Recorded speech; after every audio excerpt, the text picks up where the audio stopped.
नमस्कार। प्लैनेटेक्स पर आपका फिर से स्वागत है। और हमेशा की तरह आपसे निवेदन है, हमारे वीडियोस को लाइक करें, फ्रेंड्स एंड फैमिली के साथ शेयर करें, प्लैनेटेक्स को सब्सक्राइब करें और बेल आइकन दबाना बिल्कुल नहीं भूलें।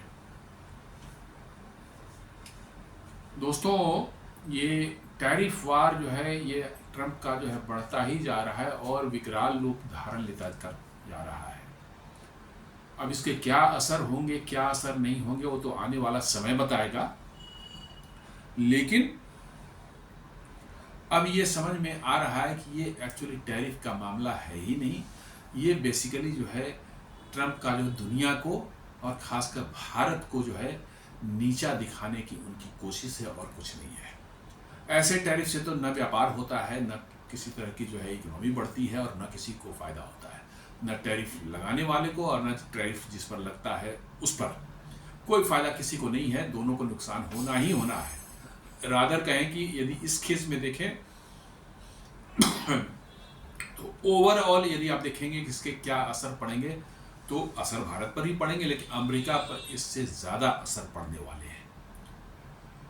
तो इसी पर जो है आरबीआई ने के गवर्नर, जो भारत के गवर्नर हैं, उन्होंने भी रिएक्शन अपना दिया है ट्रंप की डेड इकोनॉमी पर जो है, और उन्होंने कहा है कि नहीं, we are doing very well. इसी पर आज बात करते हैं। और साथ साथ जो है हमारे प्रधानमंत्री मोदी जी ने कल जब ट्रंप ने 25% को बढ़ा के 50% कर दिया तो बिना अमेरिका का नाम लिए हुए कहीं वो स्पीच दे रहे थे, उसमें उन्होंने कहा कि हम अपने फार्मर्स, अपने डेयरी फार्मर्स और अपने फिशरीज के लोग जो हैं उनकी हितों की रक्षा के लिए कटिबद्ध हैं। हमें जो भी प्राइस पे इसके लिए करना पड़ेगा हम पे करने को तैयार हैं। उन्होंने कहा कि हमें मालूम है कि हमें इसके लिए प्राइस पे करना पड़ेगा, लेकिन उन्होंने कहा कि हम इसके लिए तैयार हैं, जो भी होगा हमारे फार्मर्स, डेयरी प्रोडक्ट में से जुड़े लोगों के लोग और फिशरी से जुड़े लोगों के हितों की रक्षा करने के लिए भारत को जो भी करना पड़ेगा करेगा, जो भी कीमत चुकानी पड़ेगी हम चुकाएंगे। ये हमारे राष्ट्रीय सम्मान का विषय है। ये व्यापार और घाटे नुकसान का नहीं, ये राष्ट्रीय सम्मान का विषय बन चुका है। इसलिए हम इससे हटने वाले नहीं हैं। जिसको जो करना है करें। उन्होंने अमेरिका का नाम नहीं लिया, डोनाल्ड ट्रंप का नाम लिया, लेकिन सीधा प्रहार डोनाल्ड ट्रंप और अमेरिका पर ही था। ये तो आपको पता ही है कि डोनाल्ड ट्रंप ने जो है 25% पहले लगाया था, फिर बाद में जो है उसका इंडिया की इतनी चिढ़ गया कि उन्होंने इंडिया की इकोनॉमी को डेड इकोनॉमी भी बोल दिया। अनाप शनाप बयान दे रहे हैं कि रसिया से ऑयल लेंगे तो ये कर देंगे, वो कर देंगे। अब कल उन्होंने फिर 25% और जोड़ दिया, 50% कर दिया। तो एक कहते हैं ना, कहावत है, जैसे मुर्दा पर 9 मन वैसे 100 मन। मैंने मुर्दा पर 9 मन लकड़ी डाल दीजिए, चाहे 100 मन लकड़ी डाल दीजिए, क्या फर्क पड़ना, वो डेड है। तो अब टैरिफ वैसा ही हो गया है। आप 50 कर दीजिए, 100 कर दिए, कोई भारत पर कोई फर्क पड़ने वाला नहीं है। भारत की इकोनॉमी जहां है वहीं रहेगी। और उसी पर जो है जो ये कमेंट उन्होंने दिया और डेड इकोनॉमी की, और जो उन्होंने फिर टैरिफ कल बढ़ाया 25 को 50 कर दिया। The comment trigger sharp criticism and response from Indian political and economic leadership. सबों ने जो है इसकी जबरदस्त क्रिटिसाइज किया। और not only in India but America में भी जो है जितने भी वहाँ के थिंक टैंक हैं, इकोनॉमिस्ट हैं या पॉलिटिकल उसमें जो है वो है, उन्होंने ट्रंप की इस बेहूदी हरकत को जो है उन्होंने कहा है कि ये अमेरिका के लिए सुसाइडल होगा। इससे नुकसान भारत को उतना नहीं होगा जितना अमेरिका को होने वाला है। आरबीआई के गवर्नर संजय मल्होत्रा ने जो है इस पर अब जवाब दिया है। उन्होंने भी जो है भारत की इकोनॉमी के बारे में उन्होंने जवाब दिया, क्योंकि आरबीआई ही भारत की इकोनॉमी को गवर्न करती है, उसको मॉनिटर करती है और इसके बारे में रिपोर्ट जारी करती है, कितना जीडीपी ग्रोथ हुआ, क्या हुआ। ये सभी मतलब की चीजें आरबीआई मॉनिटर करती है। तो नेचुरली है कि आरबीआई जो कहेगा हमको तो उस पर भरोसा करना पड़ेगा, मानना पड़ेगा, क्योंकि वो ऑथेंटिक डेटा के साथ कहती है। कोई पॉलिटिकल संस्था नहीं है आरबीआई। वो देश की अर्थव्यवस्था की धुरी है और वहीं से देश की अर्थव्यवस्था चलती है, और देश की अवस्था पर नजर भी आरबीआई के हमेशा 24/7 और 365 डेज रहती है। इसलिए आरबीआई जो बोलता है उस पर तो हमें भरोसा करना ही पड़ेगा, और क्योंकि वो ऑथेंटिक डेटा के साथ बोल रहा है। तो उन्होंने कहा in a press conference following the monetary policy committee meeting on August 6, RBI governor Sanjay Malhotra firmly rejected Trump's claim and presented evidence-based argument against India's strong economic condition. उन्होंने कहा India is doing very well. Malhotra said we are doing very well. India is one of the top contributors of global GDP. The narrative of a dead economy doesn't align with facts. उन्होंने साफ कहा कि India बहुत अच्छा कर रहा है और दुनिया के जीडीपी में one of the top contributors है। दुनिया की टोटल जीडीपी में भारत का कंट्रीब्यूशन अमेरिका से कहीं ज्यादा है और भी देशों से भी ज्यादा है।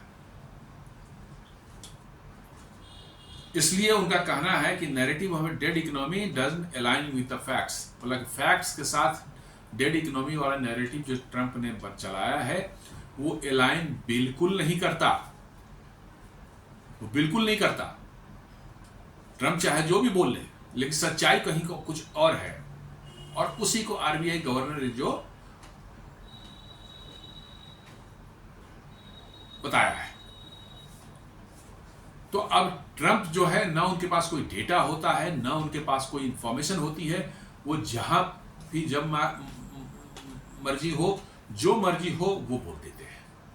कल ही जैसा मैंने बताया था पिछली वीडियो में कि उन व्हाइट हाउस के प्रेस ब्रीफिंग में यूएनआई के एक संवाददाता ने उनसे पूछ लिया कि भाई अमेरिका तो कह रहा है कि अमेरिका भी यूरेनियम फर्टिलाइजर और केमिकल और क्या क्या रूस से इंपोर्ट करता है, अभी भी इंपोर्ट कर रहा है। ट्रंप कहता है कि मुझे मालूम नहीं, मुझे देखना पड़ेगा, पता करना पड़ेगा, फिर बता पाऊंगा आपको। आपको दुनिया की सारी चीजें पता रहती है। 12 बजे रात में भी आप ट्वीट कर सकते हैं दुनिया के सब चीज के बारे में, 2 बजे रात में भी कर सकते हैं। लेकिन अमेरिका रूस से क्या खरीद रहा है, 3 साल 3.5 साल से रसिया से यूक्रेन को आप लड़वा रहे हैं, हथियार बिलियंस ऑफ डॉलर का आप दे चुके हैं उनको, 200-300 बिलियन डॉलर का, और आपको ये पता नहीं है कि अमेरिका रूस से क्या बिजनेस कर रहा है। सारी अमेरिका की जितनी भी न्यूक्लियर पावर प्लांट्स हैं, majority of the nuclear power plant जो है अमेरिकन रशियन यूरेनियम पर चलती है। लेकिन भारत खरीद रहा है, साहब बहुत गड़बड़ चीज है। भारत खरीदे तेल तो बहुत गड़बड़ चीज है। यूरेनियम के पैसे से तो यूक्रेन पर मिसाइल नहीं चलेगी। तेल के पैसे से, भारत के तेल के पैसे से ही सिर्फ मिसाइल और बॉम्ब गिरेगा इस पर। यूरेनियम के पैसे से तो रसिया ने बोल रखा नहीं, यूरेनियम का पैसा हम यूक्रेन पर बिल्कुल नहीं वार करेंगे, बिल्कुल कोई नहीं चीज चलाएंगे। ये कितना बड़ा दोगला चरित्र है अमेरिकी राष्ट्रपति का और अमेरिकन का, मैं बता रहा हूं। ये इससे पता चलता है। जो इकोनॉमिक डाटा बता रहे हैं, जैसे इंडिया की 2025-26 का जो वो आ रहा है, 24-25 का डेटा जो था, ये है 6.5% इंडिया का जीडीपी ग्रोथ है, और वर्ल्ड एवरेज जो है वो 3 to 4% है। वर्ल्ड का एवरेज है 3 to 4% के बीच में, और इंडिया का 6.5% हाईएस्ट ग्रोथ रेट है। लेकिन फिर भी डेड इकोनॉमी है। अब जीडीपी, ग्लोबल जीडीपी में इसका कंट्रीब्यूशन इंडिया का देखें तो 18% है। 18% ग्रोथ जो है जीडीपी में, जो वर्ल्ड जीडीपी में हुआ, वो इंडिया की वजह से हुआ है। अमेरिका का देख लें तो 11% है मात्र, लेकिन फिर भी इंडिया डेड इकोनॉमी है। मैंने 18% जो कंट्रीब्यूट कर रहा है दुनिया के जीडीपी का ग्रोथ में जो है, उसमें जो है, और अमेरिका 11% कर रहा है, फिर भी अमेरिका का प्रेसिडेंट कह रहा है कि भारत एक डेड इकोनॉमी है। तो आप समझ लें कि मामला क्या है। डेड कौन है, किसका दिमाग डेड हो चुका है। इन्फ्लेशन का आप देख लें, 2025 जुलाई की डेटा 2.1%, 6 साल का लोवेस्ट है। कंज्यूमर प्राइस इंडेक्स पर बेस्ड है ये 2.51%, और ये 6 साल का सबसे कम इन्फ्लेशन है। और अमेरिका की इन्फ्लेशन देख लीजिए, लगता है कि पिछले 10-15 सालों या 20 सालों में हाईएस्ट चला जा चुका है, कंट्रोल ही नहीं हो रहा है। और इसलिए जो है वहाँ के जो फेड जो है, जैसे अपना आरबीआई है, वहाँ फेड बोलते हैं उसको, फेड वहाँ पर जो है इंटरेस्ट रेट नहीं घटा रही है। ट्रंप जो कह रहे हैं कि इंटरेस्ट रेट घटाओ नहीं तो मैं तुम्हें फायर कर दूंगा, तुमको निकाल दूंगा, नौकरी से निकाल दूंगा। और जबरदस्ती उसको बोला जा रहा है कि आप इंटरेस्ट रेट कम करो, जबकि इन्फ्लेशन बहुत हाई है। ऐसे में इंटरेस्ट रेट को हाई रखा जाता है ताकि लोगों के पास पैसा कम हो, लोग मतलब कि जो है ज़्यादा लोन वगैरह बैंक से आसानी से न लें, उनके हाथ में पॉकेट में पैसा न हो, और मार्केट में बहुत खरीदारी ना करें, नहीं तो इन्फ्लेशन और बढ़ेगी। तो वहाँ पर सिचुएशन वो है। और उसको जो है उस फेड के चीफ जो है, उसका हेड जो है, उसको जो है ये धमकी दे रहा है ट्रंप कि भाई तेरे को मैं निकाल दूंगा, तू कर इसकी मतलब कि जो है इंटरेस्ट रेट को कम कर, नहीं तो मैं तेरे को निकाल दूंगा नौकरी से। जबकि उसकी अपॉइंटमेंट कांग्रेस करती है, प्रेसिडेंट नहीं करता। नहीं, फिर भी ये करा निकाल दूंगा तुम्हें। मतलब कि इनके मन की बात यदि ना हो तो यू आर फायर्ड।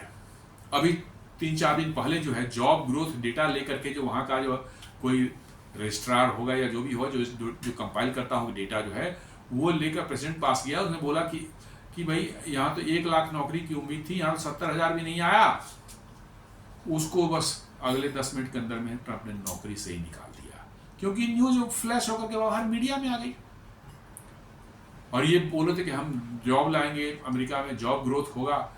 ग्रोथ क्या होगा, वो तो निगेटिव में जा रहा है। अब वो 1 लाख जॉब कोई नए जॉब नहीं है, वो वैसे जॉब हैं जो लोग मर गए, रिटायर हो गए, चाहे उन्होंने अपने कारणों से नौकरी छोड़ दी, तो उसको रिक्यूप करने का था।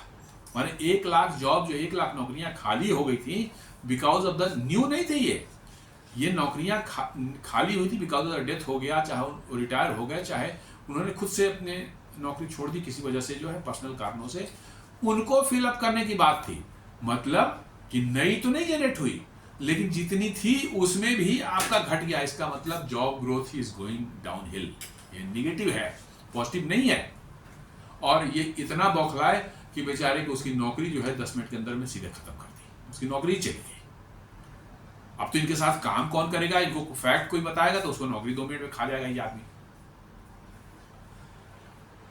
रेपो रेट इंडिया में बिल्कुल स्टेडी चल रहा है, 5.5% पर आरबीआई ने रखा है, अभी चेंज नहीं किया। पहले आप कुछ महीने पहले 6.5 पर था, वो घट करके 5.5 पर लाया है।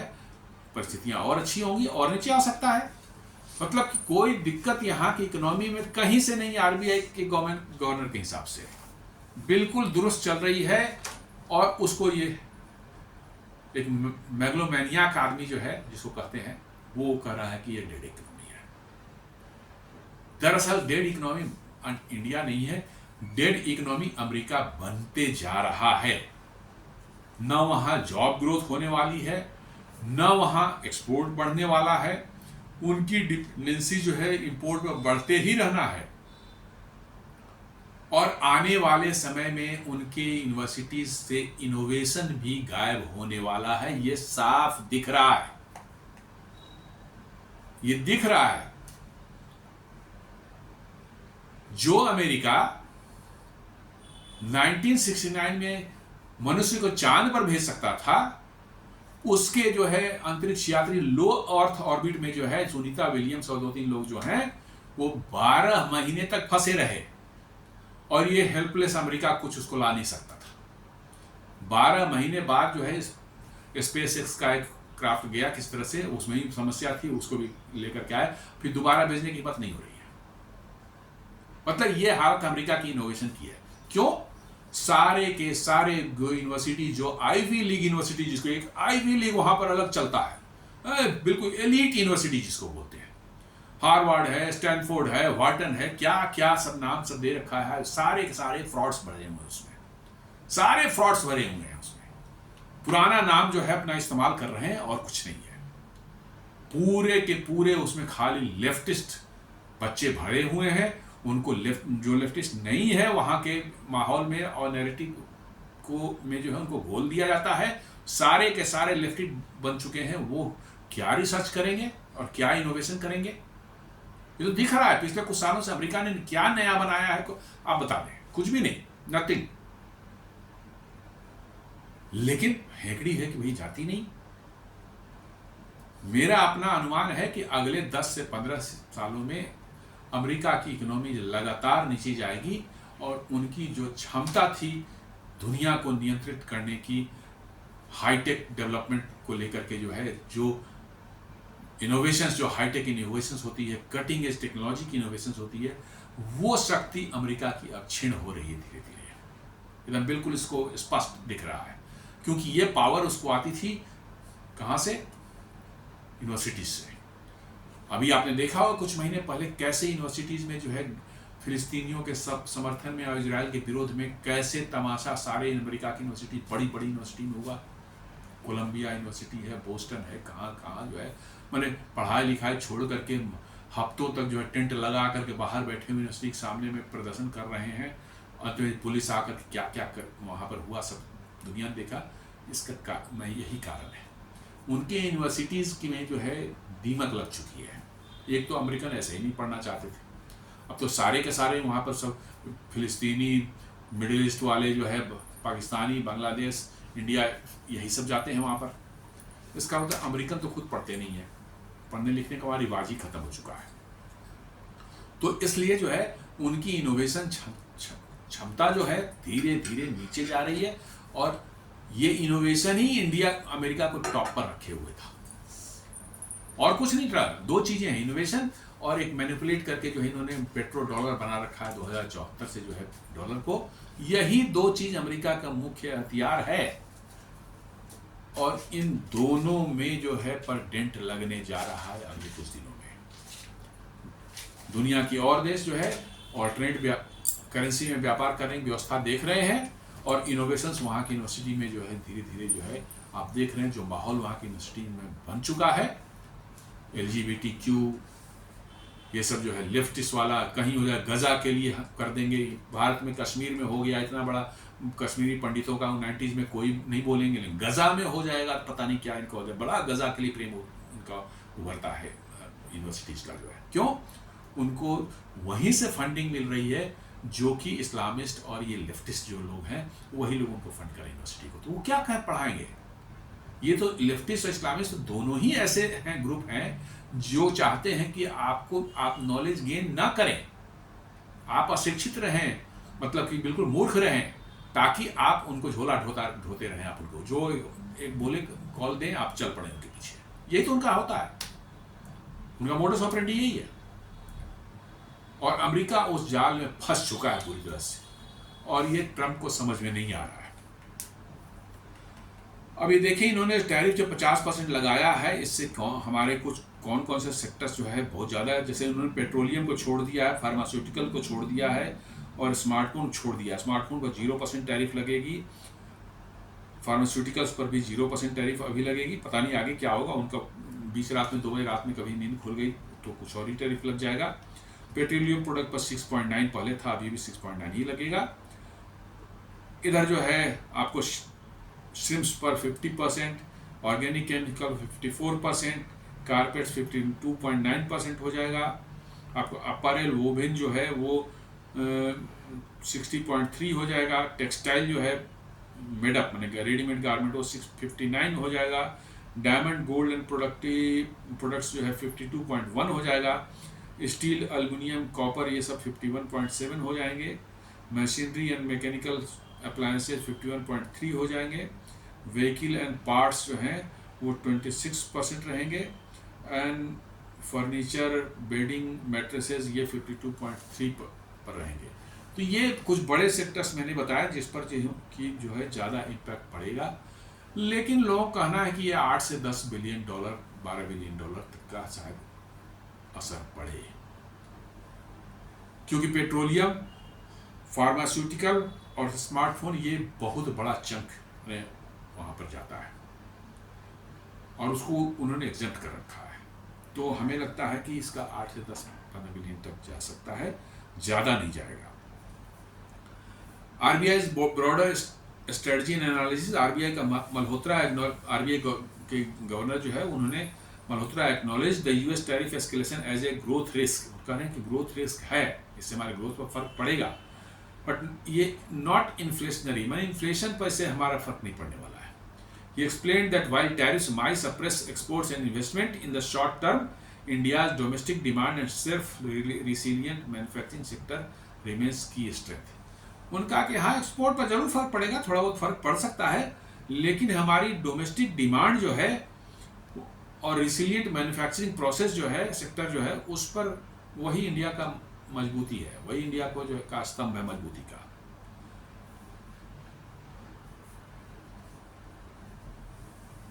Known unknown in the global environment, क्या कुछ हो सकता है आगे।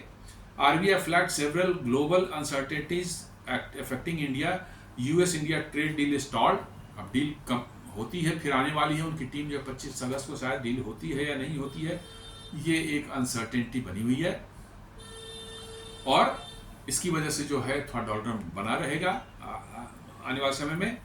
Elasticity concern, the actual effect of tariff on export volume is hard to predict.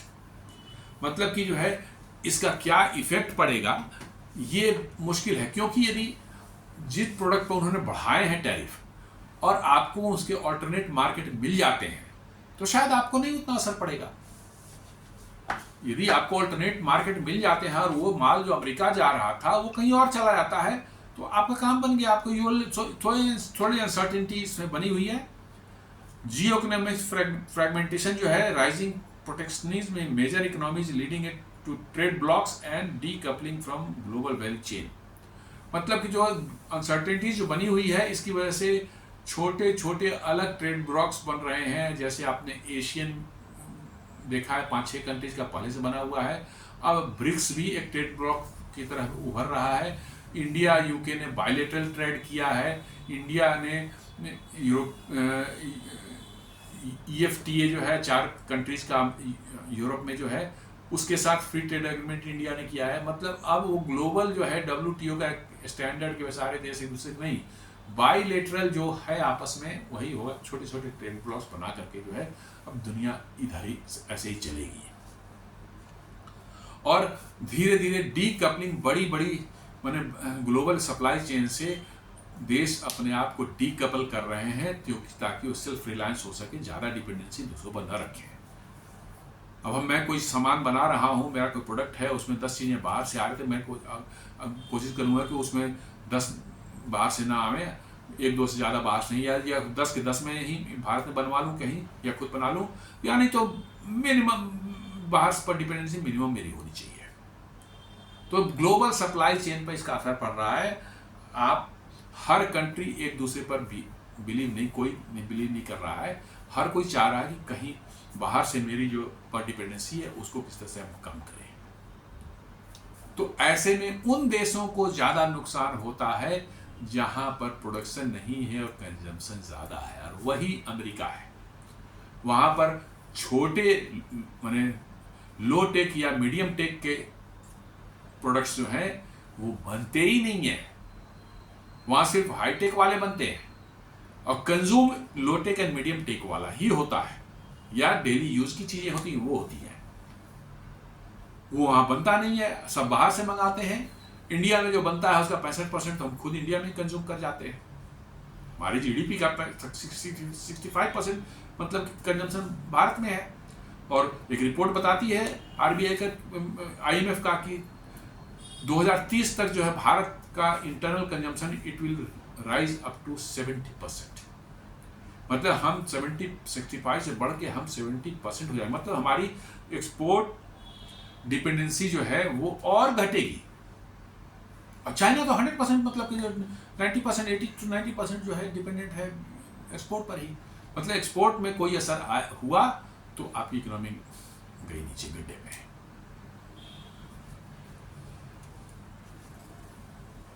Domestic drivers of growth, robust public infrastructure investment. अपने यहाँ इंफ्रास्ट्रक्चर इन्वेस्टमेंट जो है पिछले कुछ सालों से 8-10 सालों से बहुत ज़बरदस्त हुआ है। रेलवे ले लें, रोड इंफ्रास्ट्रक्चर ले लें, शिपिंग को ले लें, पोर्ट्स को ले लें, हर जगह डिजिटल इंफ्रास्ट्रक्चर है, टेली कम्युनिकेशंस है, सब जगह जो है बहुत ह्यूज इंफ्रास्ट्रक्चर। हमारा इंफ्रास्ट्रक्चर जो है रोबस्ट पब्लिक इंफ्रास्ट्रक्चर हम बना रहे हैं।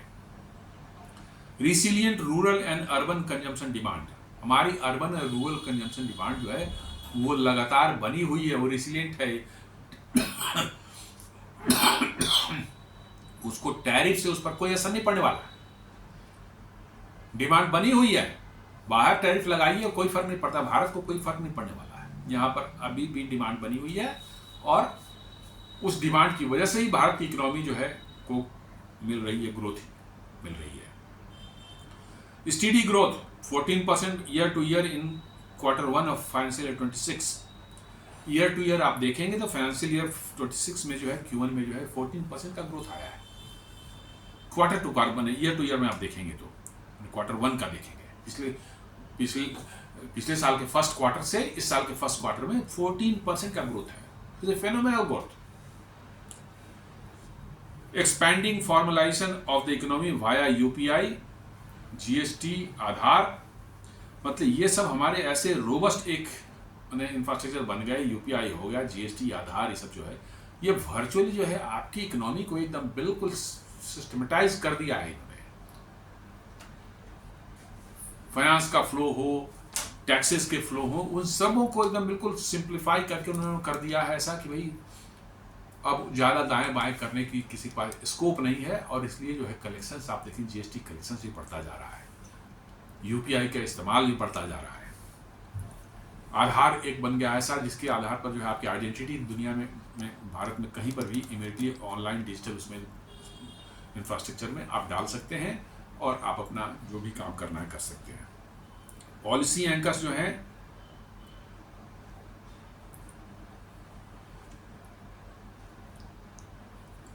पीएलआई जो है स्कीम जो है वो चल ही रही है to boost manufacturing,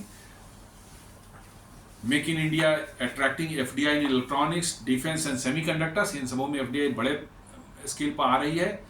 digital infrastructure Bharat का दुनिया में सबसे अच्छा है। It is promoting efficient welfare delivery and financial inclusion of the poorest people of the country. तो ये सब चीज़ें हैं जो कि आपकी स्ट्रेंथ है और आपको दुनिया में आपको एक माने खड़ा होने का एक मतलब कि जो बहुत स्ट्रांग बेस दे रहा है।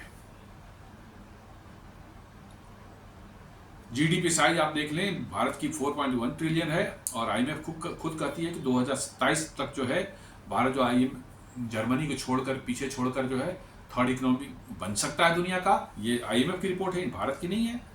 Despite some stress to global headwinds, India has avoided recession and maintained a positive real growth rate unlike several developed nation। मतलब कि डिस्पाइट अब दुनिया में अनसर्टेनिटी है, भारत अभी भी रियल ग्रोथ रेट इंडिया का चल रहा है। बहुत से देश इसमें उलट पुलट गए हैं, कभी निगेटिव में जा रहे हैं, कभी पॉजिटिव जा रहे हैं, कभी डाउनफॉल है, कभी नहीं है, पर भारत का लगातार थोड़ा सा ग्रोथ रेट कम बेसी हो सकता है, लेकिन चल रहा है पॉजिटिव साइड भी। अभी आप देखेंगे India fastest going real large economy है। एफडीआई जो है पिछले साल $75 बिलियन का आया है, टॉप डेस्टिनेशन रहा है एफडीआई में।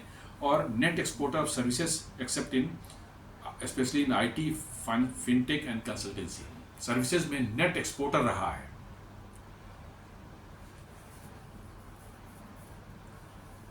US tariff won't shake India's economy, says report. The PhD Chamber of Commerce and Industry white paper finds only 1.87% impact on exports and 0.19% on GDP from the new US trade barrier। मतलब कि इस नए trade barrier जो लगाए हैं उन्होंने tariff के, इससे भारत के सिर्फ जो है एक्सपोर्ट्स जो है 1.87% उसमें फर्क पड़ेगा और जीडीपी पर जो है 0.19% बस पड़ेगा और उससे ज़्यादा नहीं पड़ने वाला है। यही रिपोर्ट कहती है करीब 8.1 billion worth of Indian exports to the US जो है वो उस पर असर पड़ने वाला है। तो कोई बहुत ज़्यादा नहीं है, ऐसा नहीं है, इसके ऑल्टरनेट डेस्टिनेशन ढूंढ सकते हैं।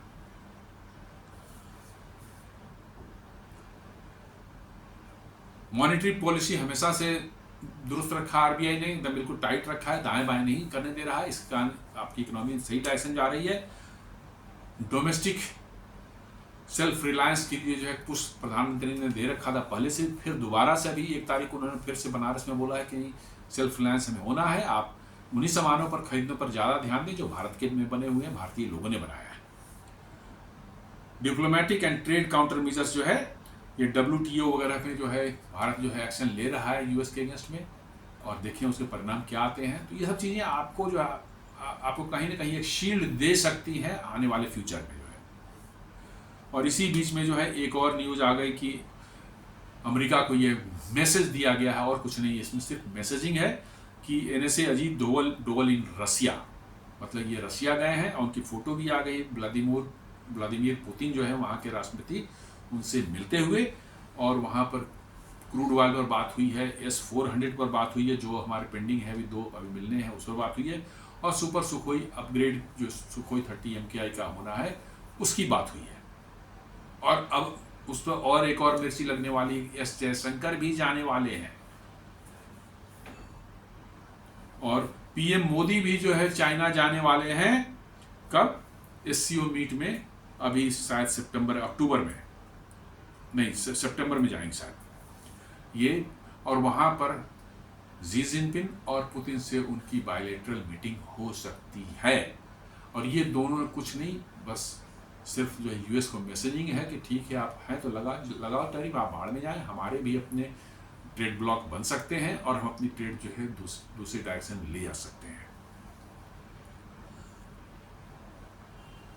PM मोदी, आपको ध्यान होना चाहिए कि 2020 में गलवान में जो इंसिडेंट का पहली बार चाइना जा रहे हैं, और शायद जो है दोनों देशों के बीच में कुछ अभी वो जो बर्फ जमी हुई थी उनमें वो बर्फ पिघल सकती है, और इससे अमेरिका को एक स्ट्रॉन्ग मैसेज जा सकता है कि आपने जो क्वाड जो बनाया है तो रखिए क्वाड अपने पास, हमें क्वाड की ज़रूरत नहीं है, हम अपना जो है चाइना के साथ अपने ट्रेड कर रहे हैं, हमारे रिलेशंस हम ठीक ठाक कर लेंगे और हमारा इधर से ही काम चल जाएगा, हमें अमेरिका की ज़रूरत ही नहीं है। तो दोस्तों ये एक छोटा सा विश्लेषण था जो डोनाल्ड ट्रंप ने 25% टैरिफ को बढ़ाकर 50% कर दिया है, उसके क्या असरात होने वाले हैं, और कैसे प्रधानमंत्री ने कह दिया कि आप 50 कर दें, 100 कर दें, कुछ भी कर दें, लेकिन हम अपने किसानों का, अपने डेयरी उत्पादकों का और अपने फिशरमैन जो हैं, फिशरीज में जो लगे हैं, उनके हितों से को नज़रअंदाज नहीं कर सकते, चाहे उसके लिए हमें कितनी भी बड़ी कीमत चुकानी पड़े। ये साफ मैसेज है अमेरिका को कि आप कुछ भी कर लो, आप जो चाहते हो ट्रेडिंग में वो नहीं होगा। तो उम्मीद करता हूं कि आपको ये वीडियो पसंद आया होगा। आप इसे लाइक करें, फ्रेंड्स एंड फैमिली के साथ शेयर करें, हमारे चैनल को सब्सक्राइब करें और बेल आइकन दबाना बिल्कुल नहीं भूलें। धन्यवाद।